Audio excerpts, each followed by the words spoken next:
It's time to take command with former NFL tight end Logan Paulson and former Commanders beat reporter Craig Hoffman. What's up? What's happening? Welcome in. Take Command Podcast. Craig Hoffman, Logan Paulson, talking some ball with you on a Thursday.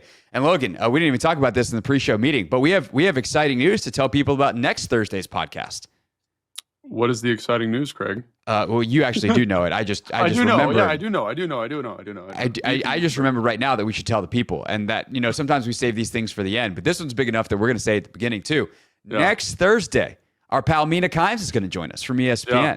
Great so get by pretty you, pumped Craig. for that. I don't know how you did that. Were you just like, man, we're really excited to have you on? You guys are like friends now, right? Like, yeah, we we had Mina on last year, and she and I have kept in not like we're text buddies all the time, but we exchange emails every once in a while. Like when she's got Commander stuff on her show, then something I find particularly interesting, I'll send her a note and be like, hey, I thought that was really cool. Have you thought about this? And we'll exchange a few emails. And we got a chance to say hi in person at the NFL Combine, because that's where people get to say hi in person. And we said, like, hey, after the draft and things settled down a little bit, let's have you back on the show. And sent her a note, and she was like, yeah, let's do it. So next Thursday, Mina Kimes is going to join the show. Pretty pumped about it. And I think what we'll do with Mina is talk about some team building stuff, because obviously, you know, it's funny, a lot of podcasts, and we're going to do a version of this today, actually, are doing the kind of what we did wrong. And, you know, the Athletic Football Show just did theirs, in terms of takes that they got wrong from last year, including a big, long section on Washington. And a lot of national folks thought Washington was going to be bad last year. I think everybody got Washington wrong last year. It's just a matter of how wrong. Did you think they were going to stink? Do you think they were going to be mediocre? No one thought they'd win 12 games and, go to the NFC Championship game. Even in the building, I think they probably did what they thought they were capable of in year one of the rebuild. So I think what do we learn from that is an important lesson, and some things that maybe even we apply to the draft process this year in terms of how we think about prospects and how we think about players and how they fit within a team. And so I want to talk about that with Mina, and she's down. So we're going to do that next Thursday. Love that. I mean, she's a really bright woman, bright analyst, and it's always good to get her perspective, because I do think there's some people that cover national media that you're kind of like, oh, this is going to be a soft take, but I do think because she does cover so many different teams, she does a really good job of having this like 32 team perspective, which a lot of people don't have, and I think that's always good to hear, because she has this team in context, like a little bit of a historic perspective, but also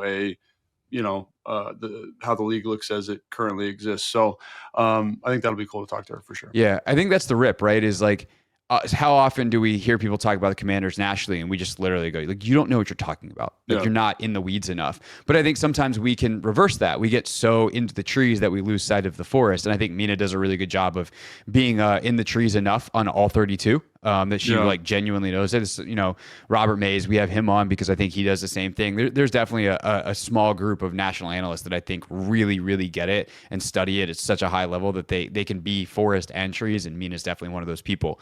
And that actually leads very well into where we're going to start the show today. We're going to end the show talking about a couple of the UDFAs that we are looking at this weekend at Rookie Minicamp. Logan and I will be out there on Friday for the open session. But Todd McShay was on my radio show yesterday, and it was funny, Logan, because you actually sent me one of the recent editions of Todd's podcast, not knowing that I was about to have McShay on the show. Yeah. And I was like, this is good. Thanks for sending me this, because I'm about to talk to Todd in a couple of hours. And I asked Todd why he wanted to do this particular episode, where he and his co-host looked back at the draft and said, okay, where are some of the big discrepancies where the league clearly felt differently about players than we did? And here is a slightly edited for clarity version of Todd's answer to that question. Gary Horton got me into the business. He worked with Belichick and Saban and all those guys in the Browns. But one of his early lessons to me was, like, you can have your opinion, and you need to be strong in your opinion and believe what you say. But I also want to remind you, there's a lot of really smart people and a lot of really money-rich organizations that are investing a lot of money into this. So, like, the premise needs to always be, and I think what we need to help represent sometimes, is they didn't just wake up in the morning and try to screw it up, right? And so, like, I always hear after, like, well, they did a terrible job based off of my rankings and my rank. First of all, maybe they just got it right, and they've got 13 people in their scouting department, and they have all sorts of resources. Maybe it's just better than my eye on this specific player, or had more information. But maybe for them, player 23, on my board deserved to be pick 9 because he just fits what they want to do. And it's not reaching for need. It's actually, they know their systems. And so if you look at that premise, Logan, I think the Commanders are an interesting team to look at because Josh Conerly was a guy that some people, thought they took too early. He was more of a second round guy. Adam Peters could not believe he was available at 29. Trey Amos, they were considering taking at 29 if Conerly had been taken in the pick or two before. He was available for them at 61. And then Jaylin Lane is a guy that was the number 1 player on their board. I heard Peter say in an interview when day 3 opened, and he lasted all the way to them towards the end of the 4th round. McShay also loves Jaylin Lane. Thought he was way underdrafted in terms of the Commanders' ability to get him at 128. So I wanted to take a look at those 3 players specifically and both say why we think the league is different. And in a way, this becomes the bummer episode where we can't help ourselves instead of just riding the high and the hype around the Commanders draft where most people think they crushed it, where we go, okay, but what if the consensus is right? What if the league was right? And what if the media types who had these players ranked a little lower, what if they were right and not Adam Peters and the Commanders? So I want to look at both sides of that coin. Let's start with Josh Conerly. Why do you think Adam Peters was so much higher on him than a lot of other folks clearly around the league? They were able to draft him, but also maybe in media spheres. But before we get to why maybe they could be right on the other end of it. Yeah, I think that's a really good question. And it's interesting to think about because I just was looking at my rankings and just reminding myself of where I had Josh Conerly. I think I had him in tier 4, if I remember correctly. So that means like he could have gone at 28 or he could have gone at 50 something, right? Like just depending on how the board felt. Like that's kind of the group of players I put him in. However, like thinking about what Adam is saying, and the team that he talked about, he said, I thought Chicago could have taken him at 10. I think you're looking at a team in Chicago that needed a left tackle. And in a draft that was kind of devoid of like elite tackle talent, I do think Conerly, given the information that's come out about Josh Simmons since the draft, would have been the 3rd best tackle. And so it probably would have been a slight reach at 10 for them to take Josh Conerly Jr. However, I do understand valuing a position like left tackle and seeing a team like the Chicago Bears who could upgrade on offensive line, could upgrade at left tackle specifically with a talent like Josh Conerly and say, hey, that would fit their perspective. Now, that's where the draft gets a little bit funny. And I think the game that we played like 2 days before the draft happened was a really good indication of this. Like they might have him in that first tier, Chicago potentially, right? But it's not an isolation, right? So it's like, which would we rather? Would we rather Colston Loveland or Josh Conerly? And I don't know if you guys remember, but Colston Loveland for me was a tier 2 player. So for me, for Logan Paulson, even though I love Josh Conerly, I'm going to take Colston Loveland, right? If Colston Loveland's not there for whatever reason, and it's maybe Tyler Warren and Josh Conerly, I might go Josh Conerly. You know what I mean? Like just depending on how I have those players ranked, just as a hypothetical example. And right. so, and just real quick, I read a ESPN.com article this morning that had a bunch of post-draft intel. Apparently, you told me this, and I think said it on the show that like you think a lot of people in the league liked Loveland more than Warren. Yeah. The Bears taking Loveland at 10 apparently shut down a lot of potential trade activity in the 10 to 25 range. Like everyone stuck and picked because Loveland was the guy they were all gunning for, and then Chicago just took him at 10. So that is just I know this is more about Conerly, but fun fact in case you missed it.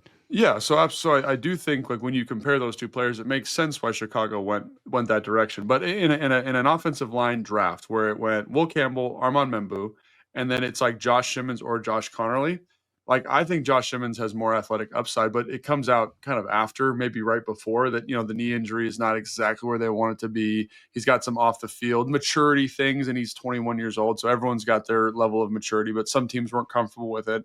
And then Josh Conerly's by comparison, a relatively clean prospect. So again, when they go to head post it, like it makes a lot more sense that he could potentially go there. And then you just play that game with Josh Conerly going all the way down the list, and each team's got different needs, right? So offensive line isn't a need for, I'd say, a bunch of teams kind of in that 10 to 29 range, right? So you're going to eliminate half of them. And then some people are going to have slightly higher grades on different players. So that's how it falls. And I don't think, I think if you were to put get Adam Peters in a quiet room and kind of get him by himself and say, did you think Josh Conerly was the 10th best player in the draft? I don't think he would say yes. But because of the value of the position, I think that informs his response. You know what I'm saying? I think they value that position more. I think for the Commanders, as much as like it's so funny, this is one of the things I absolutely love about the draft process is when the picks are made, everything becomes abundantly more clear. The Commanders fan base was like, oh, we really need edge.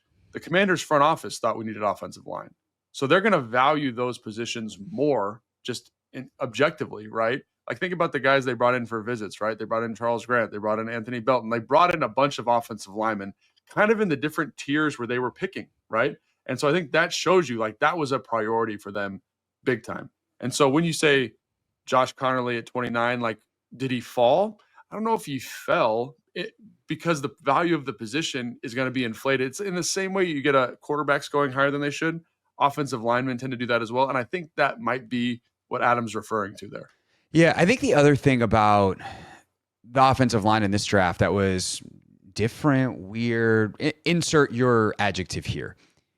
You had 3 interior guys go before Conerly, right? So you have Tyler Booker at 12. You have Gray Zabel at 18. And what was it? I think 24 for Donovan Jackson to the Vikings. Yeah. Mm-hmm. And Jackson's kind of the wild card in there. Everyone's like, whoa. But also there's some people, I remember Dane saying like he really likes Donovan Jackson and thinks actually he might be a better tackle than a guard, even though everyone's got him going to guard. He's like, I like his tackle tape better. So we'll see what Minnesota ultimately does with him, whether he starts at guard and kicks out or just he play tackle. Does he wind up, being at guard long term? We'll see. But like the value of interior offensive linemen, and by value, I mean literal value, right? It's not just like, oh, we kind of like these guys better. It's like, no, they're expensive now. And that's part of the calculation in a first round pick. And, I remember talking to, in college, I remember talking to Mike Tirico for an interview, and I don't remember what the subject is, but, it's something NBA related. And he just goes, hey, man, if you ever want to know the answer, follow the money. Like when in doubt, follow the money. Think of how much more expensive guards are now than they used to be. And so all of a sudden, those first round picks that are on cap controlled rookie contracts at that position become a lot more valuable, even if you can find a guard in the 5th round. And so that upsets the apple cart a little bit as well in terms of the tier of offensive linemen and the style of offensive lineman that goes. And so if you have teams that are looking at O-line, they might be looking at guard, not just at tackle prospects who might ultimately kick inside. And so that opens up the pool of players and winds up pushing down a guy like Josh Conerly in the eyes of someone like Adam Peters, even if for you, he kind of went at the top end of the range that you thought he was going into the draft as a prospect, which I think then leads to part 2 of this, which is, okay, well then why did everybody else pass on Josh Conerly? Why did you have him where this is kind of the top end of his range going at 29? What are the concerns? And then we can talk, we can try to be nice to our listeners / Commanders fans and alleviate some of them of how it does work. But like, what are the concerns? How does this wind up looking like an overdraft? Yeah, I don't see, to me, it's definitely not an overdraft. It's like exactly where I thought, again, there's about 15 to 25 players, I don't remember exactly, that fall in this range. And if any one of them went at 30, I'd be like, okay, good. If any one of them went at 50, I'd be like, oh, that's maybe a little bit lower than I thought, but not super surprising, right? That's why. Let's take that out of it then. Just like, how does it go wrong for Josh Conerly? How does Josh Conerly not work out? Yeah. So what I would say is like, there are some concerns. Like he is a younger prospect, and I think one of the things with offensive linemen that I've worked with and offensive linemen that I've played with at the NFL level, they look and they feel a certain way, not to sound weird, but their body is like, it's like this calloused mass, and he's not there yet, and I think that's something that he's a little bit developmental physically. Right. And so when you watch the film, man, like the film speaks for itself, right? The film is excellent. Like he's got really light feet. He understands angles. Like, does he lose? Sure. Does he have the length? Sure. But is there a size issue? Also, sure. Right. It's the same way with, Oladejo, not Oladejo, the guy that the Jets drafted, the left tackle. Fashanu. Yeah, Olu Fashanu. He had some play strength issues that were concerning to me. And I feel like Josh Conerly's kind of in a similar bucket, right? It's just like he's technically very sound. He's got good bend. He's like got all the things you want, but there is a play strength issue. And I had an offensive line coach tell me once, like, I can't get them bigger. So like if the guy's got like a smaller frame for an offensive lineman, like that's a huge red flag for me. He was talking about Harrison for the Jacksonville ended up drafting. It's like, I liked the player a lot. I like the pass protector a lot, but ultimately, like, is he going to be able to be big and strong enough to get to be a top 12 player in the NFL? And so when I think one of the things with Conerly is you look at him and you say, like, that's a legitimate concern. Like, can you get big and strong enough to be in that top tier guy? Because like when you look at the top tackles in the NFL, they're all 325, they're all 6'5", they all got this kind of mass to them that's very unique in terms of athletes across the globe. The thing that I would point to is say, like, when you look at Conerly, when you meet him, he definitely has the ability from a frame standpoint to get there. It's just, is he going to put the work in? And so that's where I think the 30 visits, the Senior Bowl visits, the combine visits with the player help inform that. And you say, okay, this guy is a developmental guy to a certain extent, but we think he can get there, and we think he can kind of fit the need that we ultimately be the player we think he can be. Right. And that would be my, like, if you're going to say, all right, that's the concern. Now let's ease it, is this is why you value the person. Like, this is why you value the competitor, because it's not just like, how hard do you play and do you have a nasty streak on Saturdays that will translate to having that on Sundays. It's how do you work Monday through Friday to get to that point where you're ready to go on game day? How do you work in the offseason? Can we trust you? And the fact that they have that trust in a guy who is so young that they think, yeah, there's no problem here. That one is he like matures. It's so funny to talk about a guy who's like 6'5", 315. When he gets his man body, like, he's not done growing yet. And just, he will eventually fill out a little bit more, because that's what happens to human beings as they get in, from their early 20s into their mid 20s. And especially if they're on an NFL weight program, one as good as what Chad Englehart has running through the strength staff for the Commanders. So that is something that I think is the divergent point, right? It's the literal fork in the road. Is he is a very young prospect. McShay yesterday was like, he's a young pup. Like, he is barely 21 years old, if he's even 21 years old at this point. And so he can either stay smaller and not develop the core strength and continue to have the play strength issues and be a bottom half tackle in the NFL, or not work out at tackle at all and try to figure it out at guard, and maybe not even figure it out at guard. Or he can put in the work, get stronger, use his natural athleticism, study, continue to understand how to leverage his body and the angles and the technique and all that kind of stuff you need to be a master at the NFL level. And he can be a top 10 tackle or a top 10 guard in this league for a long time. And so I think that's kind of the Josh Conerly thing. And as a point of comparison that I think a lot of fans will resonate with, like Morgan Moses, when he first came in, reminded me a lot of Josh Conerly. Like, obviously Mo's a little bit bigger, a little bit longer, but I think Mo came in at like 310 or 305, and he got up to 330, and he's a big old hoss now. And he's one of the best, more consistent. Morgan Moses is one of the biggest human beings I've ever been around. Right. But he didn't come in like Josh Conerly's a big dude, right? Yeah. But like, he didn't come in like full, like filled out, you know what I'm saying? And I think like that's one of the things with Conerly where you're like, damn, man, like he's still a baby, he's still a puppy. I think that's a good way to characterize him. And so there's a question that he doesn't develop, that it's too hard for him. He doesn't have the frame to get it done. And so there is a little bit of uncertainty, and a little bit of risk there. But I think that's, again, with guys like Chad and understanding kind of the developmental nature of your program. I will say that about Dan and Adam, is they are willing to develop talent. And here is a guy that is exactly what you want for that type of program, right? You don't want the guy that runs a 5.4 40 that doesn't give up you don't want the Ariante Ursary by comparison. Like, for the Commanders, that's a weird fit, because he kind of is who he is, right? The coaching doesn't matter. His floor is established. His ceiling is established.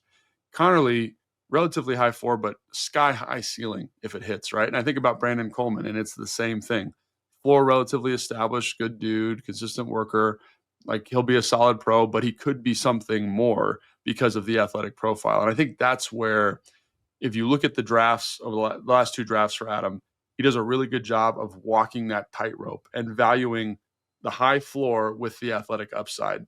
And a lot of teams don't do that. They think about it in different ways. And I think about Tyler Booker for Dallas as a really good juxtaposition for this, right?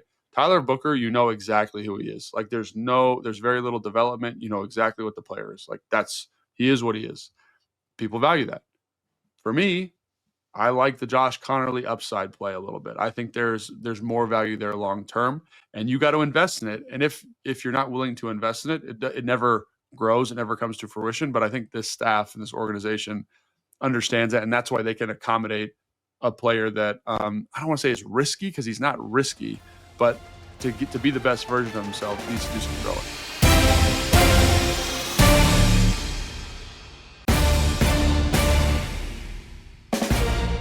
Take Command Podcast, Craig Hoffman here, Logan Paulson there. Taking a look at kind of how it could go really right. The Commanders could come out of this draft a couple years from now looking like a bunch of geniuses, or how it could go wrong and maybe some of the consensus boards that had players higher or lower that Washington took could ultimately wind up looking correct in the end. For Trey Amos, he's an interesting one to talk about through this context, Logan, because he went later than a lot of people thought. It also came out late in the process that some teams had questions about a back injury. So some of this might purely be medical, and it's going to come down to whether the Commanders' doctors got it right or not. And we have no obvious, not just inside information, we have no information, period, upon that. And if we had information, if we had his back imaging, his MRIs, whatever, we wouldn't know what to do with them. So there's gotta, this one is a bit funky. But on the upside, Trey Amos, a player that Washington was considering at 29.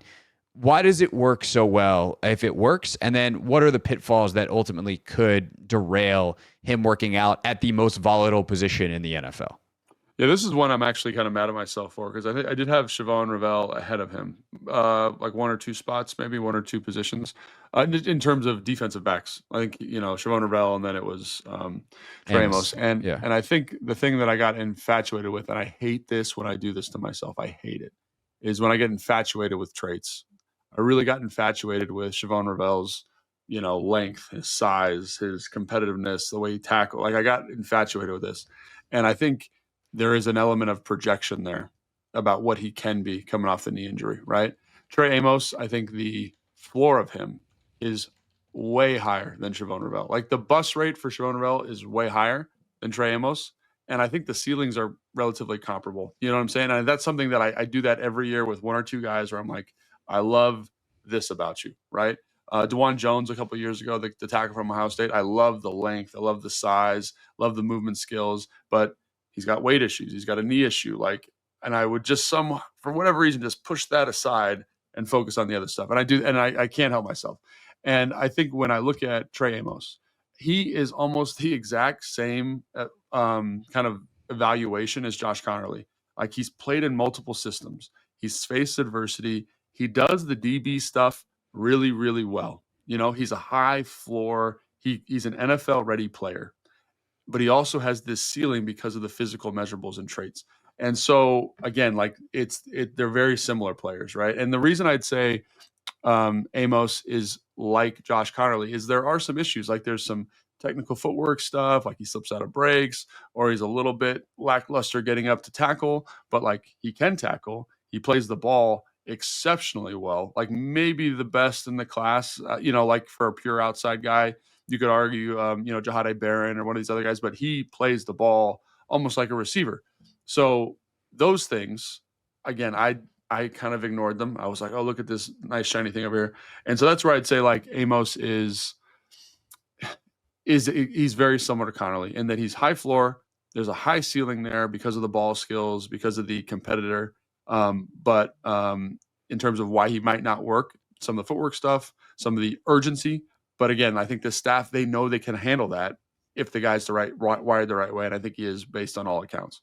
Yeah, for sure. And, McShay said something. So I asked Todd more generally about corner as well after we had this is a great question, by the way, Amos. Great question. Because, thank you. He, corner is the most volatile position in the league. And I was like, how do you treat that? Like, what are the things that you can rely on? And then the things that you're like, we'll see, because there's just some stuff clearly it's hard to project to the NFL level. And Todd's answer was so good. So if people want to check out the full interview with McShay, obviously it's in our podcast feed. Just search The Hoffman Show wherever you're listening to this right now. If you're watching it on YouTube, then that clip will be up as well on my page and at the Team 980. But there was a point in that answer where he talked about ball skills. And he's like, it's not interceptions, right? It's not, oh, this guy plays DB because he couldn't catch the ball as a wide receiver. It's how do you track it? Like, are you in the right position? Or just can you do everything right and the ball gets in the air and your GPS just turns off, basically? And in my head, I was like, oh, that's Benjamin St. Juste. And I felt bad for BSJ. But like truly, that's what it was with him. Like he had the movement skills, he had the length, he had enough speed, like he had all the stuff, but the ball would get in the air and it was just like everything turned off. The robot shut down and overheated. And for Amos, he has really good ball skills. He understands when the ball is in the air, like here's how I get my body in the right position to make a play. Or at the very least, if I can't make a play, can't get a swat, can't get a pick, make this catch difficult for the receiver. And like that is the thing that hopefully helps him become a really, really successful corner at the NFL level and makes a bunch of teams go, I cannot believe we let him get to 61 to the Commanders. You know what? When he said that, I was like, you know who's got bad ball skills? Is Siobhan Ravel. I had that exact same thought, and I missed that completely. Like I literally said, oh shit, right when he said that, and was like, that's something that I didn't value enough, because that's 100% right. Like Trey Amos, that's his thing. Like you throw a fade, he doesn't lose the receiver, he doesn't lose the ball. Like it's like his magic trick, right? Like everyone's got something, right? Like Dan Quinn's always like, what's your superpower? And that's his. And I think about, the way Benjamin St. Juste panicked when the ball's in the air. There was times where you're watching the target cut up for Ravel, and he panics and he just kind of runs into the receiver and the ball hits him off the back of the head. It's a PBU, great job, bunch of PBUs. But when you watch Trey Amos, he is somehow doing both. He's able to keep the receiver, track the football, in zone, in man. And I was like, that's why. And you talk about why there's different ratings. I bet you the Dallas Cowboys love the traits of Ravel, like I did, right? Yeah. But that's the magical, mystical element there that I missed. And I'm going to not do it again. I'm not going to do it next year. I promise you that, because that's his thing. And he was probably one of the best guys in the class at it. Yeah, for sure. So put that down for Logan's Nuts next year. Ball skills for the corners. And of course the Cowboys, it's 76. Betting on Ravel is probably worth it, because those traits are 100%. So high. So, it becomes a different calculation the later you go in the draft. I'll just say quickly on Amos too. It didn't really work out for him at Alabama, transfers to Ole Miss, and he plays excellent ball. And so that can be a good or a bad thing. Hey, the most complex NFL-like defense that he ever played in, it didn't go great. And so some of the things that caught him up at Alabama, does that happen in the pros? If so, that's how it goes sideways. If not, and he learned his lessons and showed what he did at Ole Miss to be truly who he is, then the Commanders are going to look like geniuses for taking him at 61. Okay, next guy. We want to talk about two more. We're going to talk about Jaylin Lane, and we're going to talk about Kain Medrano because, Logan, you had a top 100 grade on Medrano, and he wound up going way later than that. But for Jaylin Lane, McShay loves this dude. And he had this crazy stat that I somehow hadn't heard. He had in the last 10 years or maybe in the history of the combine, the best combo of, was it short shuttle, or short shuttle, three cone and 40, just an unbelievable change of direction, bursty athlete. Guy who's broad and vert is crazy, but he's only 5'9", but he's on the board at 128. He's the best punt returner on the Commanders board. And he clearly was the best player on their board by the time they get there. How does he slip to 128 where Adam looks like a genius? What are the things that maybe prevent him from being successful in the NFL? I think the number one reason they missed is because the offense at Virginia Tech was terrible. It was just tough to watch, man. And it's tough for the receivers. And I don't think that's not an indictment of the quarterback. I know the quarterback's coming in here. One of the quarterbacks they had's coming in here, but they run a 2-quarterback system. It's a little bit of a mess. It's kind of this weird RPO gap scheme, just what's going on here? It wasn't always very clean. And I think when, he said it on the show, when you go and watch Lane and you watch all of his routes, don't watch his targets, watch his routes, you'll see, man, he's got a little bit more nuance here than a lot of people want to give him credit for. And I think you couple that nuance with the physical play style, the kind of the dog competitor, the physical courage that he's got as a player, you're like, damn. But you are kind of saying you have to project these routes. You have to project if they throw him the ball, he's going to catch this thing, right? All that stuff is a projection. You see it, it's there, but it's not the production isn't there. And I think with receivers, that gets a lot of people a little bit spooked, And so I think, again, he's a player that I liked a lot. I didn't have him in my top 100, and I'm going to be totally honest with you because I forgot I watched him, like because you're just putting everybody together and you're like, oh, shoot.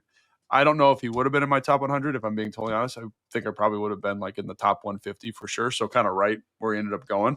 But a player that I liked a lot. The testing numbers are off the charts. But the reason people are probably a little bit lower on him than Todd McShay, like myself, is because as much as you want to say, oh, the routes are there, the movement skills are there, the production's not there. And it's always a little bit tough because there's been guys that I've watched over the years of doing this where you're like, man, like if they just get in the right setting, like it's going to be really productive. This is a testament to, if you are good at projecting, why this works. Who I felt this way about was Jordan Reed, actually, when I watched him coming out of Florida, because you're like, he only ran a couple routes. He was a converted quarterback, but he had this great movements. And I'm like, man, if they used him right, he could be really productive. And he was. And so obviously there's stories where that goes well, Jordan Reed, and there's stories where it goes bad. But I think like that's kind of the bucket you put him in. Where did Jordan Reed go? I think he was like one of the last picks of the 3rd round. Yeah, I think so. Lane's in the 4th round. Like that's kind of where it feels like a good opportunity to take a swing at a player like that for sure. Yeah. The other thing too is like he's 5'9", and I don't really care about that. That's become less important to me. I don't know how you feel about it. Yeah, I mean, like it is what it is. Like my favorite receiver growing up, my favorite player growing up was Steve Smith. He was also 5'9", and Steve played like he was 6'10". So there was that, and his ego was 8'4". So it just depends on your competitiveness and your wingspan and your ability to high point the ball and make catches outside of your frame. But at the end of the day, like he's never going to play like T. Higgins because you just don't have the go-go gadget arms to make that happen. And so there is obviously that unavoidable limiting factor. Not to say that there aren't receivers who are 6'2" that play like they're 5'9", and I'd rather have the 5'9" guy who plays like he's 6'2", but he is 5'9". So it does probably limit your usage a little bit. It does, say, hey, the ball's got to be certain places. But with a quarterback who's as accurate as Jaden Daniels, like I'm not as concerned about that. Doesn't matter how big your wingspan is if the ball is always going to hit you between the numbers. And Jaden's pretty good at hitting guys right in stride between the numbers. And especially in some of this quick game stuff where then you get the ball in his hands and then his superpower is what he does after the catch. So I don't know. I'm trying not to get too excited about him because he's a 4th round pick and there's a reason he's going to be a rookie and whatever. But there's only so many dudes on the planet who run a 4.34, have an 11.2 broad, and he is a bazooka of an athlete. And so I am quite excited to see what that can do. Even if it's mostly in the punt return game as a rookie. Yeah, me too. And I think, again, to your point, I think teams are still aware of the height thing, but I think it's becoming less important. But I do think like the size is a thing, usage is a thing at that size. Like, is he ever going to be a true Z? Can you just line him up and have him just win outside? I think at some point, yes, but he's got to develop into that, and I think that's why he's there at 128, and I think he's a good football player. He's a coach's kid. His journey to Virginia Tech is through, Middle Tennessee State. Is that right? Yes, indeed. Again, a kid after my own heart because he literally took my path from South Carolina, upstate South Carolina, in fact, to Middle Tennessee State, and then transferred somewhere else, and then he winds up in DC. Sounds familiar. I just didn't play wide receiver. Yeah. So again, I think we're both excited about him. I think the tape is really good, but for me, it's the production size. It's becoming less of a thing for me because you're just seeing all these guys that are at different body types that have the movement skills and can win. But again, that's probably why I'm a little higher on him than the rest of the league. And that's probably why Todd's a little higher on him than the rest of the league, is because he loves Todd. When you listen to his stuff, absolutely loves little slot receivers. So he's going to bump them up the board, right? I think he was in his top 100. Jaylin Lane was in his top 100. I think so, if I remember correctly.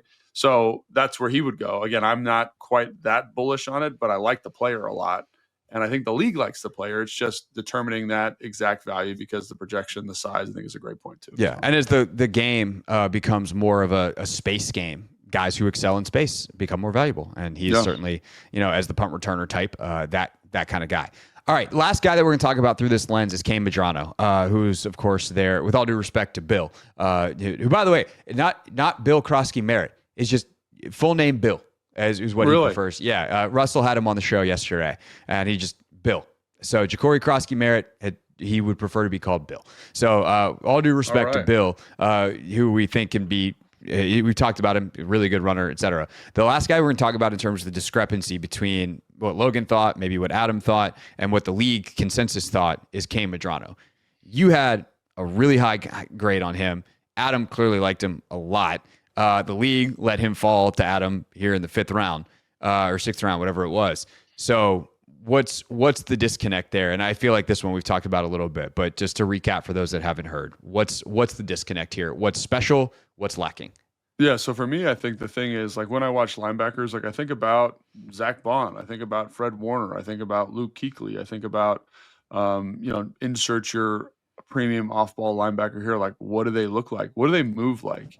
And they are top-end space players. Like, they can play at the line of scrimmage, but they can also play in space. And so I think the thing that caught my eye about Kain is that he's a great space player. Like, he can cover linebackers. You're not going to be able to play action packs him. He's got great ball skills. Like, the coverage element was there. And I thought the run stuff was good enough that if he went to the right system, he'd be okay. And so I still stand by that. Like, I think he could be a starting caliber linebacker in the NFL because of the movement skills. However, I think the thing that I probably didn't value enough, or the league valued more than me, maybe is a better way to characterize that, is to say that, like, he wasn't very productive at the beginning of the season. I want to say it was like his first 4 or 5 games were just okay. He kind of came off a sluggish 2024 end of the season campaign, and he does miss a lot of tackles. And so for me, like, I was like, I don't care. The athlete's there. I think he can start. Like, and again, like, that's because to me, like, if you're going to be if you have the shot to be a premier linebacker in the NFL, like, just from an athletic movement standpoint, like, I'm going to take a flyer on you before, Pooh Paul from Ole Miss, who I think is going to be a fine player, but I think is going to be limited in terms of his ability to cover, doesn't have ideal length. And so I think Pooh Paul went ahead of him, but, like, wherever he ended up going. But to me, like, if I'm a GM, I'm like, Pooh Paul at his best, in his best life, is going to be just kind of an okay starting linebacker. Kain Medrano has the ability to be a special off-ball linebacker. Is his floor a little bit lower? Sure. But for the off-ball linebacker, like, I personally am always chasing coverage and sideline to sideline upside. I just am. I need to see that from you, and I think he's got it. So that's why I was so high on him. But again, like, if you're the league, you're like, well, he was a little bit sluggish at the beginning of the season. He's not the most physical guy. Like, I get it. But at linebacker, I've started chasing athletes a little bit more because if you just can't move well enough, like, how can I expect you to handle a Kyle Shanahan offense? Like, that's who he's trying to isolate is you. So you need to move, you need to cover, and I think he can do that. So, yeah. Yeah, I think the reason the league might then be on the other side of that is like, okay, cool, you can move, but what if you don't know where you're going? And this is a guy that's 24 years old, so he's an older player. 100%. And he is a converted offensive player, so he just doesn't have the mental Rolodex of playing linebacker his entire life and kind of what it means to see offense through that lens. Now, you can go the flip side, which is like, yeah, but he's seen offense. And he's thought like an offensive player, and so especially in the pass game, that's valuable. But there is so much to playing linebacker in the NFL is also like understanding things like run fits and where do I need to be on that. And if you've been playing wide receiver, you haven't probably thought about that stuff, especially at the high school level and the college level, where the run game is not nearly as complex and receivers are probably not nearly as involved in most high school offenses and college offenses as they are at the NFL level. So I think that is like Medrano, and this is why he's a 5th round pick versus like a 2nd round pick, right? Is because the upside versus the downsides are kind of more clear to see, that you can see the athletic upside, why it could work, why he could turn into a Fred Warner type, like, best linebacker in the league because he's that elite of a mover. His athletic profile is that crazy good. But also why you can be like, yeah, but he's 222 pounds. He's already, like, unlike Josh Conerly, who is 21 years old and you trust to have his body change, it's going to be harder for Kain Medrano because he's already more mature as a human being. And so can he add the 10 pounds he probably needs to play linebacker in the NFL? Can he learn the things he needs to learn without the base underneath him of playing linebacker his whole life? And thus, does he just become a guy who runs around a lot and misses a lot of tackles and is out of the league in 4 years? Because sometimes that happens. Is he Troy Apke? He could be. Yeah, and so that's the question. And again, I'm really excited because I think this group is very good at identifying the right type of people intellectually, competitive wise, all that kind of stuff where they're going to put in the work. And he's got a great relationship already with Ken Norton, just a bunch of Bruins walking around. You're somewhere high-fiving everybody in that club. But I understand why he was there, but also his athletic profile is so unique and so rare that I am kind of surprised that he lasted until the 6th round. Yeah, obviously me too. But I think the ultimate thing I settled on with why he fell, quote unquote. I don't think he fell. I think he probably went exactly where he was supposed to go. All things being equal, is the age. And he just, in terms of linebacker, like tackling, like that's an important part of it. And I undervalued how important that is to the league, obviously. And so again, you got to see it. You got to feel comfortable with it. Like I remember talking to Mike Renner about him. Remember we brought him up on the show, and I said, man, I really like him. He said, I don't think he tackles well enough. And I'm sure a lot of NFL people felt the same way. And I was willing to overlook that because, again, I'm chasing ceilings here a little bit in terms of off-ball linebackers specifically. But I totally get that. And I think that's probably the main reason why he's there, because he's just not excellent at it, And I think that's like when you look at Bobby Wagner, like what's his superpower? He'll tackle anybody, anytime, anywhere, any angle, he figures it out. And that's what makes him good. So that's what I'd say is I probably overvalued the athlete, undervalued the tackling deficiency. And I think he ends up going probably right exactly where he's supposed to go.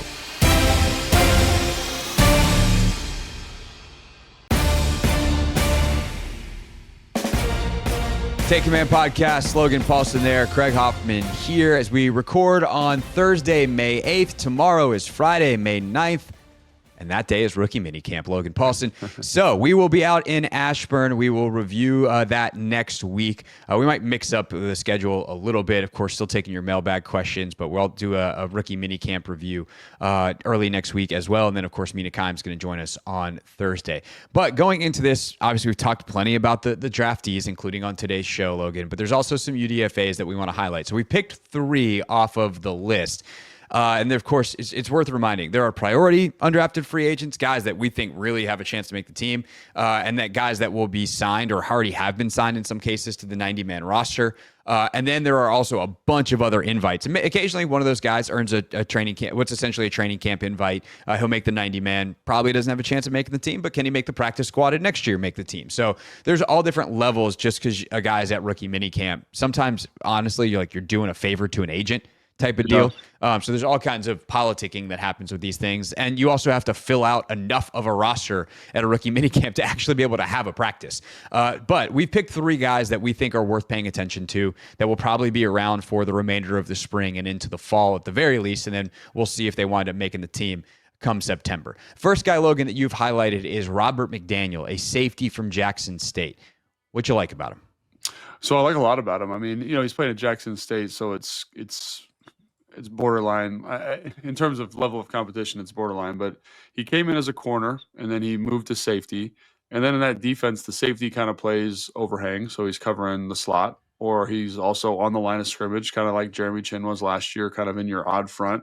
And there was a game, I think it was versus Alabama State I was watching, where he's taking on pulling guards and he's using his length and he's running with receivers. And then I was talking to a scout who said that there was a game where there was an injury. And so he started at safety and then ended up playing corner. So he's playing like defensive end edge in their safety package. And then he's covering outside receivers. And when I see safeties that have his height, he's 6'2", his weight, he's 210 pounds, he ran a 4.5 40, tested pretty well at his pro day.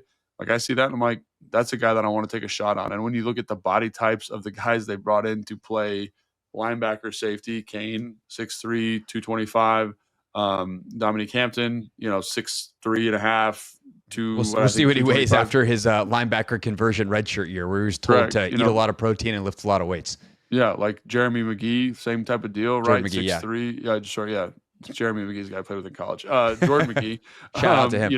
6'3.5". Like he's kind of in that same mold, a bigger, longer, rangier guy. And I like his coverage set. I like his physicality. And so, again, it's a little bit of a projection because the Jackson State thing, it's not always clean. Like his football IQ is not always 1,000%. But I like the player and I like his prospect of like kind of fitting in with, even like the guys like Think about Tyler Owens, like big, long, rangy, like Ben Nickel. He's the practice squad safety, big, long, rangy. Like they have a type, and Yeah. he fits the type of this, and his play is pretty good. Like the corner coverage ability, the in the box play. So they have a type, he fits it, and I think he's a good football player. So it's so funny because they're like, the later they get in drafts, it seems like the more they're just like, is this dude an athletic freak?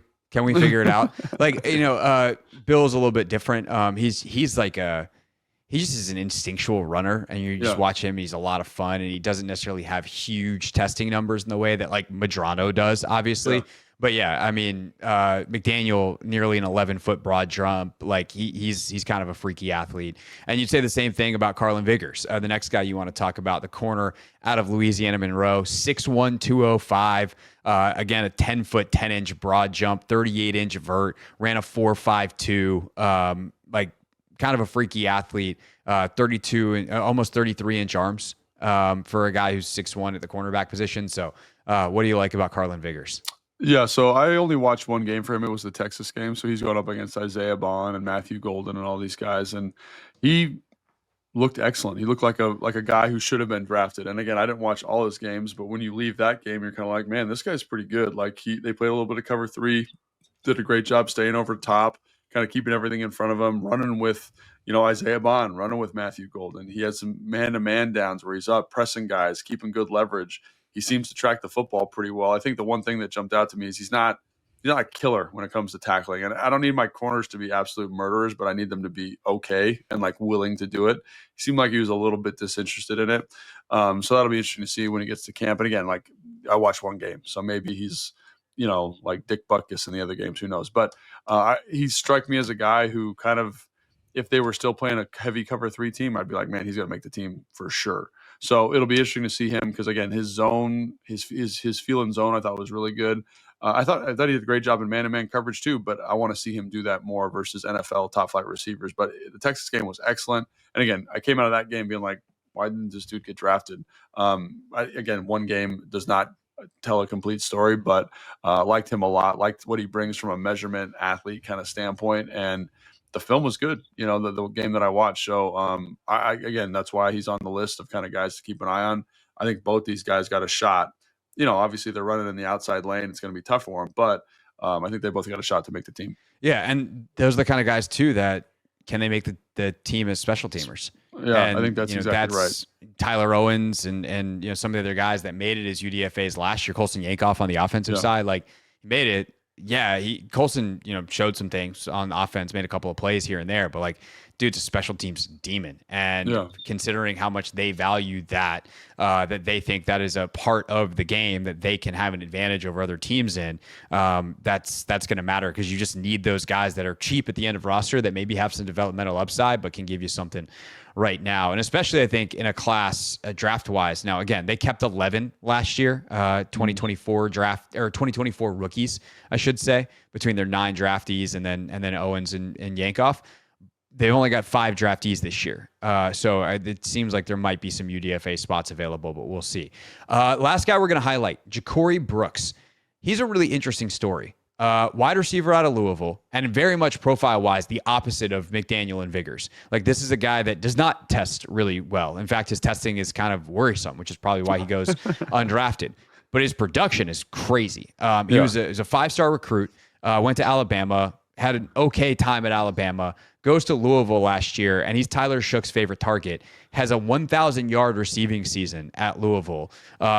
Even though he, again, ran a 4.65 at his pro day, he had 20 catches of 20 yards or more in 2024. That's third in Power 4 players, or amongst Power 4 players, only behind Travis Hunter and Matthew Golden. So production-wise, this dude's got it. Testing-wise, not so much. What do we think of Ja'Cory Brooks? Yeah, dude, watching his cut-ups, like watching his targets, so all the routes that he ran at Louisville, I'm like, man, this guy's pretty good at football. You know what I mean? Like, it shows up. Like, the way he tracks the football is high level. Like, I think it was versus Pittsburgh. He has this play where the DB kind of pulls him down. So he's looking over his left shoulder to catch the ball. The DB pulls him down. He does a complete 180. So he's not looking at the ball. He's looking at the ground. He somehow gets his eyes back up in time and makes a diving catch. And then he has a bunch of like these posts where he's catching the ball away from him. He just is really good ball skills, instincts to the football, tracks the football well. He's got a nice short area quickness. Reminds me like a little bit of Stevie Johnson. Remember the guy that used to play for the Bills, like a taller, longer frame that's pretty good short area. And so for the receiver stuff, I think you say, oh man, that's pretty good. But then you see him catch the ball in the open field, and he's the kind of guy that's like looking behind him because he's not the fastest guy in the world. And, he ran a 4.65 at his pro day. So not super explosive, but long arms, good, really good catch radius, That's like if I was going to say something that's like his superpower, that's what I would kind of designate there as his skill set. The way he catches and tracks the football is high level, and his short area burst is pretty solid. So, again, there are limitations to him athletically, but I think he's a guy that's going to flash a little bit and maybe be able to carve out a spot for himself as like that 6th, 7th kind of wideout role. Yeah, he blocked a punt multiple years when he was at Alabama, so he's got some special teams experience, which matters. And the testing numbers are interesting, especially you start reading up the profile in the Beast that Dane wrote up on him. And under weaknesses, Dane's doesn't have a 5th gear. He just doesn't have that top end, which is why he ran a 4.65. But he's got a 1.56 10-yard split, which is not great, but it's not bad. He ran a 4.35 short cone or short shuttle. That's not elite by any stretch, but it's not bad. Like it's probably more middle of the road wide receiver-y, or maybe even slightly above average than it is. But he just doesn't have the top end sprint speed to pull away at the NFL level, or even when he gets the ball and gets that separation to go. So that's a really interesting, intriguing guy. A guy that's got some feel, got some know-how, has a great track record of production. Can he make some plays starting in rookie minicamp this weekend? Probably. And then can that be enough to get him an invite to OTAs? And then do you become Sam Hartman's favorite target enough to earn you some snaps up the depth chart? Make some noise on special teams and make the team. Like, this is a team that has a really interesting receiver room already.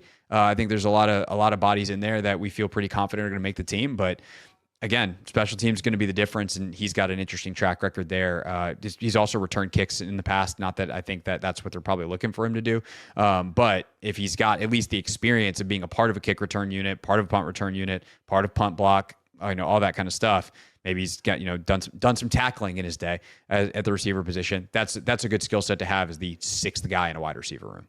Yeah, I think 100%. And again, the receiver, like the film is good. Like it's good. Like the way he runs routes, the way he finds space, the way he protects football, it's good. So I do think there is an opportunity for him if you know how to utilize his skill set. So seeing him in rookie minicamp is going to be interesting. And then again, watching him when he gets with like the varsity football players, like does the speed issue show up? Because again, on film, like the short area stuff, it doesn't really show up. You know what I mean? It's not like a huge issue, but just how he fits in the offense. I'm curious. He's an interesting player because over 1,000 yards receiving, man, on 60 catches, like he's got something. And like I said, the film's a lot of fun to watch. So it'd be interesting to see if that lack of a 5th gear is detrimental long term.